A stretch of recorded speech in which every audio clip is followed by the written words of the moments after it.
My boss whispered it to me on a Thursday evening, standing in the doorway of her office with the building empty and the rain streaking down the windows behind her. She looked at me, the way someone looks at a person they have already decided will disappoint them, and she said 4 words I was never supposed to hear. No man ever stays. But here's the thing. She was not talking to me.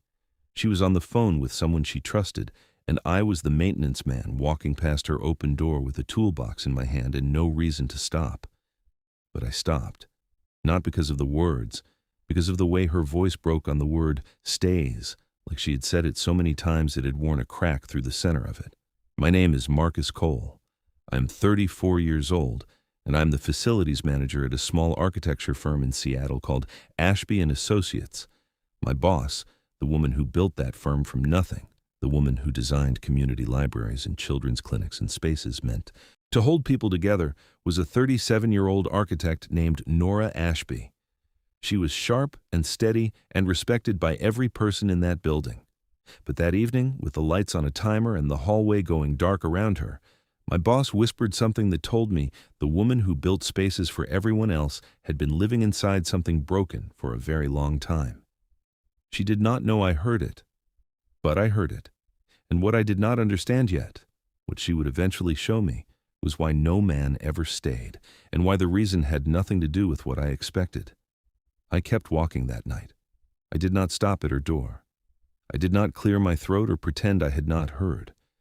I carried my toolbox down the dark hallway, took the stairs to the ground floor, pushed open the side exit, and stepped into the rain. I sat in my truck in the parking lot for a long time with the engine off and the wipers still. Water ran down the windshield and blurred the building into something soft and shapeless. And I sat there thinking about those 4 words my boss had whispered, like a prayer she had given up on. No man ever stays. I had been working at Ashby and Associates for 14 months. I'd replaced every air filter in that building twice.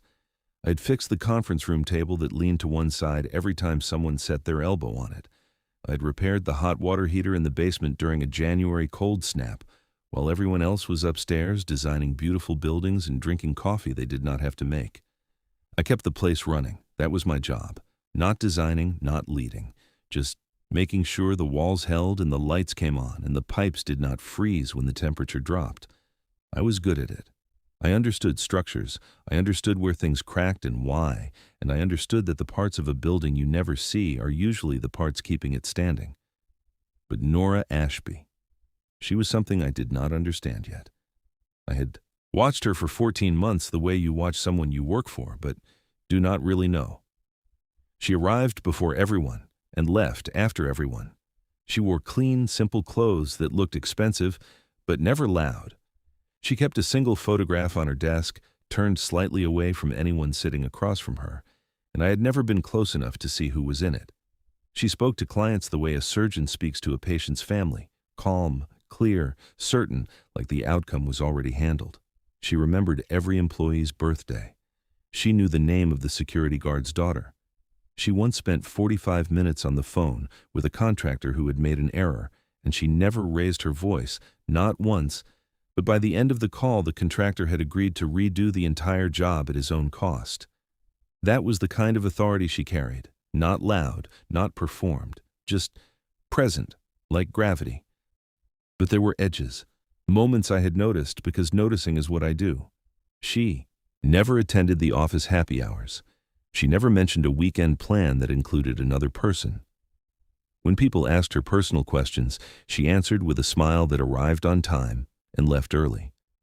And once, about 6 months into my time there, I had been fixing a cabinet hinge in the break room late on a Wednesday when she walked in, not knowing I was behind the open cabinet door. She poured herself a cup of coffee, stood at the window looking out at the rain, and pressed her hand flat against the glass like she was testing whether it was real. She stood like that for 10 seconds. Then she pulled her hand back, picked up her coffee, and walked out. She never saw me, but I saw her. And the look on her face in that moment was not the face of a woman who had everything figured out. It was the face of someone standing in a room full of people and feeling none of them. That was 6 months before I heard her whisper those words. And the night I heard them, sitting in my truck, With the rain pressing down on the roof, I understood something I had only felt in pieces before. My boss, the woman every person in that building looked up to, the woman who designed spaces meant to hold communities together, was alone in a way that went deeper than just not having someone next to her. She believed she was the kind of person people left, and she had believed it for so long that she did not even say it with sadness anymore. She said it like weather, like fact, like something that just was. I drove home that night to my apartment in Beacon Hill. 1 bedroom, clean, quiet, a truck parked out front I had owned for 9 years. I made coffee even though it was almost 10 at night. I sat at my kitchen table, and I thought about my ex-wife, Shayna, who had told me during our divorce that I was present but not reachable. I had spent 3 years after that marriage turning those words over in my hands, the way you turn over a bolt that does not quite fit, trying to understand what she meant. And eventually I did. I had been there, but I had not been paying attention. Not really. Not in the way that costs you something. I had fixed that about myself, slowly, the way I fix most things, by understanding where the failure was and not looking away from it. But I had not tested it yet. Not with anyone who mattered. And now there was Nora Ashby and her whispered words and the crack in her voice, and I was sitting in my kitchen at 10 o'clock on a Thursday night, knowing something I had no business knowing about a woman who had no idea I had heard her. I went to work the next morning and said nothing. I did my job. I replaced a faulty ballast in the second-floor lighting. I tightened a loose handrail on the staircase. I nodded at Nora when she passed me in the hallway carrying a rolled-up set of blueprints under her arm, and she nodded back the way she always did, polite, professional, and just distant enough to keep the space between us exactly where she wanted it. But I noticed something I had not noticed before. When she nodded at me, her eyes stayed on my face for half a second longer than they needed to. Not long. Just enough for me to feel it. And then she looked away and kept walking. And the hallway smelled like rain and coffee and something I could not name yet, but would come to know very well. 2 weeks passed and nothing changed between us. I fixed things. She designed things. We existed in the same building the way two people exist on the same street, aware of each other, but never colliding. I told myself her whispered words were none of my business. I almost believed it. Then the storm hit. Seattle gets rain constantly and without apology. But this was different. Mid-November, a system rolled in off the Pacific that the old security guard, a man named Deacon, called the kind of angry the sky gets when it has been holding something in too long. By 4 o'clock, half the staff had left early. By 5, the building was nearly empty. I was in the basement checking the sump pump when I heard it. A sound above me. Not loud, but wrong. The kind of sound a building makes when water is going somewhere it should not be going. I grabbed my toolbox and took the stairs 2 at a time to the 3rd floor. Water was coming through the ceiling near the design studio, running down the wall in a steady sheet, pooling on the hardwood and creeping toward the studio door where I knew there were rolled blueprints, architectural models, and a year's worth of drawings for a children's hospital that had not been digitized yet. I dropped to my knees, building a barrier with towels to redirect the water toward the stairwell drain. I was soaking through my shirt when I heard footsteps behind me. Quick ones, not panicked, but urgent. Nora came around the corner carrying an armful of plastic storage bins. Her jacket was off, sleeves pushed up, and her hair had come loose on one side, falling across her face. She did not look at me. She went straight into the studio and started pulling drawings off the lower shelves, stacking them into bins with the kind of focused speed that told me she had already done the math on what could be lost and had decided it was not going to happen. I called out that I needed to get to the roof to find the source. She looked up at me through the water still coming between us. Her face was sharp and focused and completely unafraid. She said, "Go." And the way she said it was not a request. It was a command. The voice of a woman who had built something with her own hands and was not going to watch water take it apart. The wind nearly ripped the roof hatch out of my hands. Rain hit my face like needles. I found the problem in under a minute. A section of flashing around the HVAC unit had peeled back and water was funneling directly into the building. I sealed it with roofing tape and heavy plastic. My hands were numb by the time I climbed back inside. When I got back to the 3rd floor, The water had slowed to almost nothing. Nora was sitting on the hallway floor with her back against the studio door and the bins stacked neatly beside her. Every drawing was safe. Every model was dry. She had handled it completely and without waiting for anyone to help.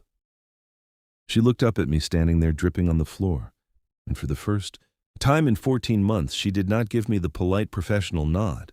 She did not give me the smile that arrived on time and left early. She looked at me the way someone looks at a person they are seeing clearly for the first time.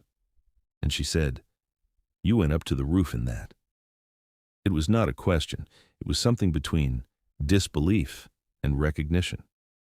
I reported the damage in my normal voice because I did not want to turn it into something bigger than it was. She kept looking at me. Then she said, "Sit down before you fall down." And she pointed at the floor across from her. I sat. The hallway was quiet except for the slow drip into a bucket and the muffled rain against the building. For the first time, the distance she kept between herself and everyone else felt like it had gotten smaller. Not gone, just smaller. She asked how long I had done maintenance work. I said 12 years. She asked if I had always wanted to do it. I said no. I said I had wanted to design houses when I was younger, but life went a different direction, and I discovered I was better at keeping things standing than making them from scratch. She listened with her full attention, like what I was saying was a structure she was studying for integrity. Then, she said something I was not expecting. She said, "The people who keep things standing never get enough credit. Everyone wants to be the architect. Nobody wants to be the reason the building does not fall down." I felt something shift in my chest, not because it was a compliment, because she meant it, and because I had the feeling she was not just talking about buildings. She told me the Children's Hospital project was the most important one she had ever taken on, that the client was a nonprofit that had spent 4 years fundraising, that those drawings were not just paper. They were a promise to people who trusted her. She said, trusted the way some people say a word they are still surprised to receive carefully, like it might be taken back. I asked if she wanted coffee. She almost smiled.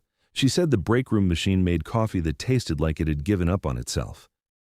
I laughed, a real one that echoed in the empty hallway, and I saw her face change. Something opened in it, small and quick, then closed again almost immediately, like a window cracked for air, then shut before the cold got in. I told her there was a place 2 blocks over that made coffee that had not surrendered to despair. She looked at me for a second. Then she said, "Fine." But she was buying because I had just climbed onto a roof in a storm for her building. We walked in the rain. She had an umbrella. I did not. She angled it slightly more toward my side without comment, which I noticed, and she pretended she had not done. The coffee shop was warm and half empty and smelled like roasted beans and cinnamon. We sat at a small table by the window and talked for an hour about nothing important and everything that mattered, she told me. She started the firm 7 years ago with scraped-together savings and a client list of exactly 2. That the first year she designed buildings by day and did her own bookkeeping at midnight. That she had an aunt named Bev in Tacoma who called every Sunday and had lent her the money for her first office lease without asking when she would be paid back. I told her about my mother who cleaned office buildings at night and came home smelling like lemon cleaner and exhaustion. About my ex-wife and the divorce and the 3 words that changed me. Present, but not reachable. I told her I had spent years learning to actually be in the room I was standing in, and that it was harder than any roof I had ever climbed. She looked at me across that small table with steady, honest eyes and said, "Most people do not admit the thing they had to fix about themselves. They just pretend it was never broken." I did not know yet what had broken Nora Ashby. I did not know why she whispered those words that night. But sitting in that coffee shop with the rain outside and her guard down just enough for me to see the person behind the architect, I knew I was not going to look away from this. Whatever she had been carrying alone was heavier than she was letting on. We walked back to the building. At the front door she stopped and said, "Thank you for the roof." But the pause before the words, the way her voice dropped just slightly, told me she was not just talking about the roof. She went inside. I stood in the rain a second longer than I needed to, and the thing she was going to show me, the reason no man ever stayed, was closer than I thought. She showed me on a Sunday. 3 weeks after the storm, 3 weeks of coffee runs and conversations that lasted longer than either of us planned, 3 weeks of something building between us that neither of us had named yet, Nora called me on a Saturday night and said she needed to show me something the next morning. Her voice was steady, but underneath it I could hear the thing I had heard that night outside her office door. The crack. The part of her that was bracing for what always came next. She picked me up at 9. She did not tell me where we were going. We drove 20 minutes south toward Tacoma on roads still wet from overnight rain. She barely spoke. Her hands gripped the steering wheel like she was holding something together, and I did not push because I had learned by now that Nora opened doors on her own time, and the fastest way to make her close one was to reach for the handle before she was ready. We pulled into the driveway of a small blue house with a wheelchair ramp leading to the front porch. She turned off the engine and sat there for a moment. Then she said, "This is why no man ever stays." She did not wait for me to respond. She got out of the car and walked to the front door, and I followed her inside. The house was warm and bright and smelled like cinnamon and laundry detergent.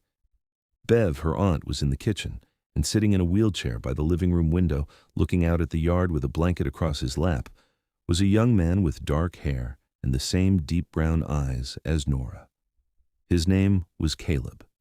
He was her younger brother. He was 29 years old, and he had been in that wheelchair since he was 16 when a car accident took their parents and took the use of his legs and left Nora, who was 24 at the time, as his only family besides Bev. Nora had raised him, not in the way people say it loosely. She had raised him. She had dropped out of a graduate program. She had worked 2 jobs to pay for his rehabilitation. She had built her entire firm around a schedule that let her be there for his therapy appointments, his medical needs, his life. Every man she had ever let close enough to matter had eventually seen the weight of what loving her actually looked like, and every single one of them had found a reason to leave. Not because of Caleb, because they were not built to stay in a life that demanded more than they had planned to give. She stood in that living room watching me the way she had watched me through the water coming through her ceiling. Measuring. Waiting for the moment I would calculate the cost and step back. I walked over to Caleb. I introduced myself. He had a sharp sense of humor and a handshake that was stronger than mine. He told me Nora talked about the maintenance man who climbed onto a roof in a storm like he was crazy. I told him she was right. I probably was. He laughed. Nora stood in the doorway, and I watched something happen on her face that I had never seen before. She was not measuring anymore. She was just standing there, watching her brother laugh with someone who had not flinched, and her eyes were full in a way she was trying very hard to control. I stayed for 4 hours.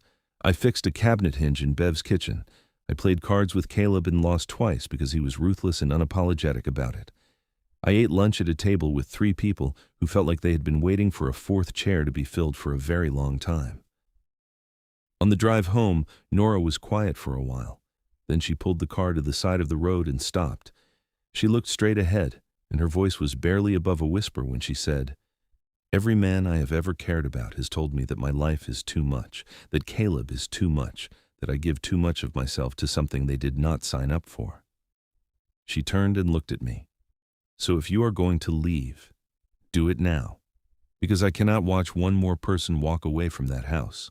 I looked at her, and I said the only thing that was true. "Nora, I fix things that other people walk away from. That is not just what I do. It is who I am. And nothing you just showed me is too much. You showed me a woman who kept her family together when everything tried to pull it apart. You showed me the reason you are the strongest person in every room you walk into.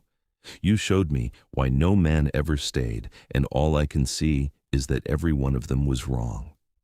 She did not say anything for a long time. The rain started again, soft and steady against the windshield. Then she reached across the console and took my hand. Not dramatically, not desperately, just quietly, the way someone holds something they have decided to trust will not disappear. She held on, and I stayed. That was 11 months ago. I still work at Ashby and Associates. I still fix the things that break.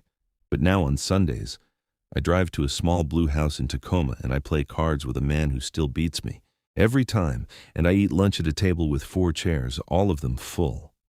And some nights, when the building is empty and the rain is hitting the windows and the hallway lights have gone dark on their timer, Nora and I sit in her office, and she tells me about the spaces she is building for people who need them, and I listen, and I stay. Not because staying is easy, because she is worth every single thing it costs. My boss whispered that no man ever stays. Then she showed me why. And every man before me got it wrong. They looked at her life and saw a burden.